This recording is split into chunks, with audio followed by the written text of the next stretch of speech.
Oh, right, guys. Today we are gonna be reacting to Andrew prove to girl why tattoos in women show their promiscuity. Let's jump in.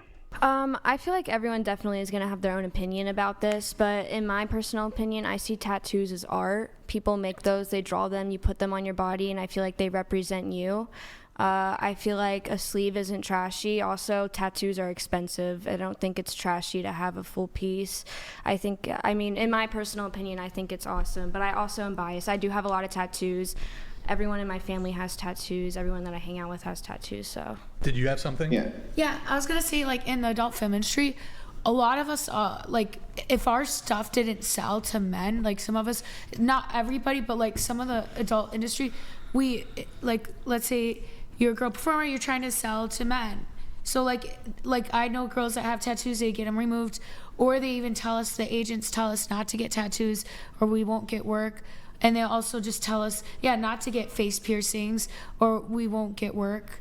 And then, they basically They kinda look tell us disgusting. what to do. You know, it's really interesting. I can tie something. Man, when they together have for that nose piercing, tattoos you real up. quick that might surprise you. So, when women unalive themselves, when they do that, they almost never do it with anything regarding the face.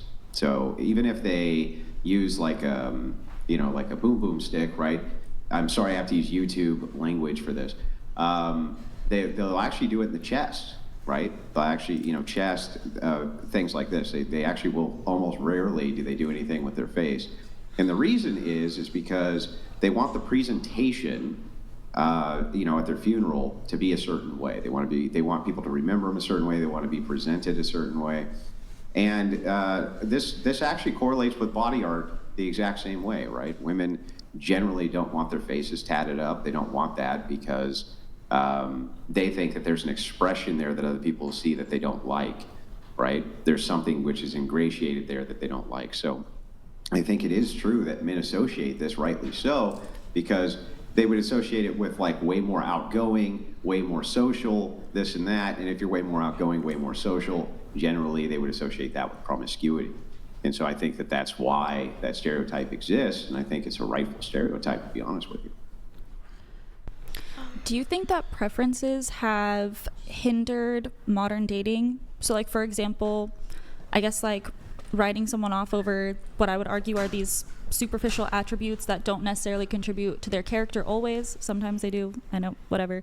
But don't always contribute to their character is causing people to not partner up as much and things like that. Look, I don't disagree with you if what you're getting at is like, you can be a completely head-to-toe tattoo-covered woman and have a heart of gold and follow every form of Christian ethics ever and, keep your chastity intact and have tons of virtue. I'm not disputing that there's some women who could do this. What I am disputing is that most women who would do this are not that. And so because of that, we're, as pattern recognition machines, that's what human beings are, we generally associate behavior and patterns, right? That's what you were trained to do as a psychiatrist, right? You're literally diagnosing people based on behavioral patterns. That's the only way you can do it. So if that's the case, what you're doing is you're categorizing behavioral patterns in order to make a diagnosis, but everybody does this all day long. We categorize behavioral patterns in people, and if we see that most of the time women who have tattoos are skanks, right, then we generally tend to stay away from skanks, right? That is a stereotype, I agree, and you may think it's unfair, but we don't categorize it that way for no reason. But do you think it's helpful to like immediately dismiss them? And I'll use this in the context of dating apps. So for example, on a dating app, if someone has a tattoo, you're like, okay, no, I'm not even going to engage. Whereas before, there was a lot more third spaces or people just like met at work. Oh, you guys all do it all the time. You see the double standard? You guys see something that you don't like in the guy might be the best guy in the world, and you guys discard him right away. You guys are not asking these type of questions. And stuff like that. Like, you might not know the girl you had a crush on had a tattoo on her back, but you liked her, so you went out with her, and then you find that out later, and it doesn't matter as much. Yeah, the thing is like, no, I do think it's actually helpful to dismiss immediately based on that's why the pattern's there. So the whole thing is you're recognizing patterns of behavior, you're dismissing people immediately based on those patterns. It's a way for you to keep yourself protected, right? Every human being on planet Earth does this. So I do think it is actually very helpful to be like, oh, that chick has a tribal face tattoo. Next, right? I think that that's perfectly reasonable. You have something? I just don't agree. I don't really have anything to add on to it. I mean, we could say this about men as well. We're specifically talking about women here. I mean, but we have a... No, it's not the same. Not the same because you guys are usually attracted to men with tattoos.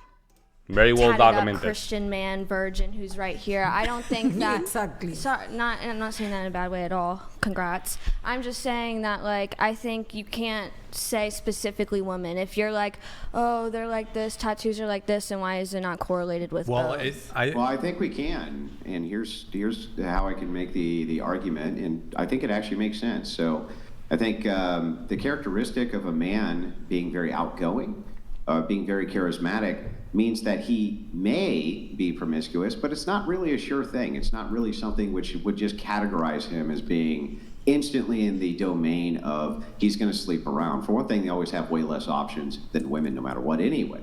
With women, though, the categorization, I think, is much easier. When women are more outgoing, She's they not tend to liking be it, more huh? promiscuous than when they're reserved. She's not liking No it. doubt about that. Okay, so, but if it's easier for women to sleep with someone, then wouldn't the men be the skanks because the men are there lined up, not the women? It's harder for a man to sleep with a woman. He can go up to a chick and ask her 50 times, but like as soon as like, am I making sense? I'm Nope. sorry, I get what kind of you're lost my saying. train of thought. No, I get what you're in the middle of saying. it. Yeah. Makes sense. Sorry, I kind of lost it, but yeah, I got No, confused. I think I understand. Sorry. I think I understand what you're saying. I'm just not really sure what that would have to do with us categorizing based on tattoos and face art and things like even like here, I'll give you an example. Even for men, if men have face tattoos, right? Generally, that's a red flag for other men to stay away from them. Yep. They're like, Don't trust them. there's probably something wrong with you. We're gonna stay clear. You're in a gang or something like that. So even for Exactly. other men, that would be Even a for red flag. men, though. Even for men, if you have tattoos, you look a certain way. This guy right here, he's not a threat. He has like tattoo in his arm. It's not a threat. But those tattoos where it's entire body, then you have like an eagle on your back kind of thing. Like there's certain tattoos that you're like, okay, hold on, then the little tears and it's like, bro, like you're probably in a gang or you were in prison. You see what I'm saying? Like I don't want to deal with you. You might be emotional stable. And there's a reason why back in the day, a lot of people were not hire people with tattoos. Are we forgetting that? Are we literally forgetting that, guys? Generally speaking, they'd probably be right. They'd probably be like, okay, well, wait, guy who has tribal face tattoo, probably staying away from you is a good idea, and they would probably be correct. Okay, question for Andrew. Should women give bald men a chance then if their preference is non-bald men? Wait, hold on. Well, I don't know what that would have to do with it. That's how I date. He can fix that. So like that's the same thing with the tattoos. Like that's not really that important of a trait, I guess. Wait, hold on. So Well, what does the man being bald tell you about him, though? That's the distinct. So what we're talking about I don't care about having children, is- but if you did, poor what genetic we're talking makeup. about is a pattern. Being bald a isn't pattern always a which- choice. A pattern which shows behavior. So women. Wow, women now will they're highly disrespectful. tatted up. They're probably. You see how they overtalk when Andrew's talking. You see how they talk to each other, especially the red one. She got triggered, but she just wanted to disrespect Andrew. She just wanted to disrespect Andrew, and Brian should have just checked her right there. Like, boom, hey, let Andrew talk. But let's see. Outgoing, right? They're probably way more open with people, and so likely they're more promiscuous. There's like a good likelihood that that's true. So this is an inference that men make that, and I think generally it's true. It's not always true, but it's true enough. What does a man being bald tell you about his behavior, though? Nothing. It doesn't tell you anything. It tells you that he has bad genes. That's Oh, wow. the guy that hits on me. It It tells you he's good at fishing. Oh, and he's calm sexy. down. I'm almost done. Let me All spur. you're saying is that based on my preference for attraction, should I date men I'm not attracted to? And it's like, no, but I don't know what that has to do with anything we're talking about.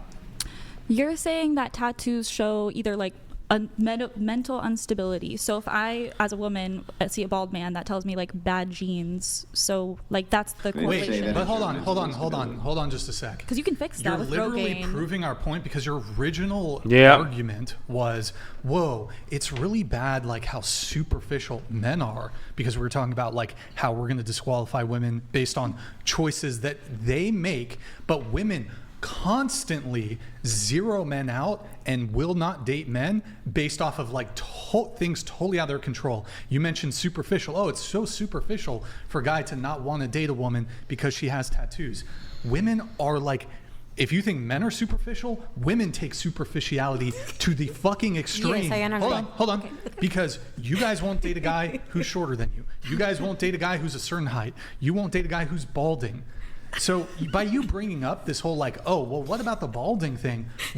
Are you trying to argue that women like have a preference towards bald men despite like full head of hair being more attractive? No, women prefer to date men who have a full head of hair. Women prefer to date men who are tall. Women prefer to date men who are above average in the bulge.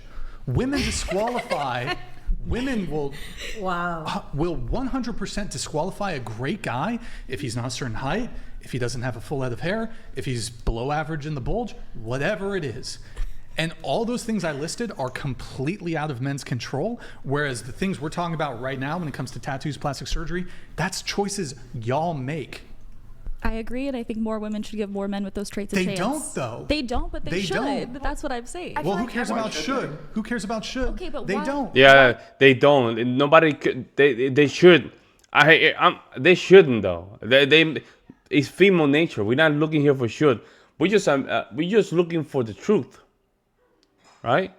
We're just looking for the truth, guys. That's it. If the truth is that females like these traits, just say it. Just say it. Just say it. Why don't they? Because most Because people they're superficial. How about that? Yes, most people are engaging on dating apps and just swiping. Oh, you People think aren't you think height is only a dating app thing? I think it depends on the age. Like if you're probably 18 to 24, yes. Oh my God. Women's preference for tall men persists their entire life. What are you talking about? But women over the age of 24, 25 that aren't typically on dating apps as much, you typically see them with a more wide range of looks, I guess. Oh, this lady's or gone. They're not as dismissive of explicit traits because you're more likely to meet someone in real life and things like that. I'll give you this. So I think women, as they get older, do tend to deprioritize a little bit physical appearance in men. Other things start to become a bit more important. Status, money, personality. So yeah, sure, when women are younger, yeah, they're going to prioritize like, is this guy hot? Is this guy attractive? But if you look at most people in like married or coupled relationships, the guy's not 6 foot and jacked and the woman doesn't look like because the Kim female Kardashian. is settling. The female is settling because she's almost hitting 30. And I can guarantee you a lot of these females that already have 30 years old. They're already in their 30s. So she just not go for the resources. And this is why we have a lot of divorce. Why? Because the female is in a situation where she's not attracted to the guy to begin with. She's not attracted. She's not attracted to the guy. They're settling. Yeah, they're settling to those guys. When it's the other way around. But the guy doesn't know it. You see what I'm saying? The guy doesn't know that he's the one settling. And so that's what I'm saying is like... That doesn't prevent a large amount of women from having like a really strong preference for tall men. Yeah, I mean, they have that preference, but I think when they give those other men a chance, they're surprised. Also, men on average are taller than women. So yeah, it's no surprise that, most relationships you're going to see like an average height woman, average height guy. Like, I don't think most women explicitly care about 6 foot though. I think they'd be perfectly fine with like 5'8", 5'9". I mean, you say that, but if you really met, or even 5'7", The men most cheat on me doesn't have any tattoo. Hold on. Put your mic back where it is. One thing with the microphones, guys, we've already placed them where they need to be. Don't move them. Put it back. So you mentioned like, but on the dating apps, but the studies show the majority of people meet on dating apps. They meet online. So like, certain age I don't do dating demographics, apps. even people in their late 20s and 30s, the majority of people are still In fact, I almost think that dating apps, like, it's super easy to meet people in college. Once you're out of college, 21, 22, then maybe you got work, but it's kind of frowned upon to like be dating people at work. I actually think there's a greater likelihood that people who are in their late 20s or 30s are going to have to rely on social media. Yeah. And this is why they get a little bit triggered when we talk about this. Let's see what Andrew says. dating apps and websites, making online dating the most prevalent way couples connect in the current era. The trend is particularly prominent among heterosexuals. Would you like the study links? This comes in from Pew Research, the findings from them. This also comes in on the Focus for Family. They did a study on this. There's a whole slew of studies about it, in fact, most of which are kept track of by the dating apps themselves because, well, they want to charge you money. So the best way to do that is to link you with people who you get dates from. So they keep very close tabs on that. Okay, I actually would like to see that. Just break it up by age ranges. It does, yeah. Okay. But I mean, whether or not, let's say even for a second it didn't break it up by age ranges, like just for the sake of it, it's still most people romantically meet online now. Most. Like that